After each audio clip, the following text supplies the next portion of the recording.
আমরা সাংবাদিক সম্মেলন যখন শুরু করতে যাচ্ছিলাম তার ঠিক আগ মুহূর্তে সেনাবাহিনী এবং পুলিশ যৌথভাবে আমাদের উপরে হামলা করে।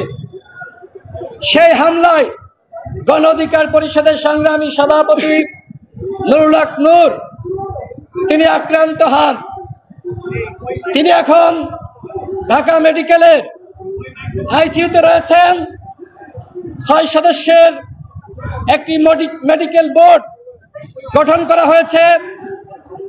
ডাক্তাররা যেটি জানিয়েছেন, নুরুল হক নূরের অবস্থা এখনো পর্যন্ত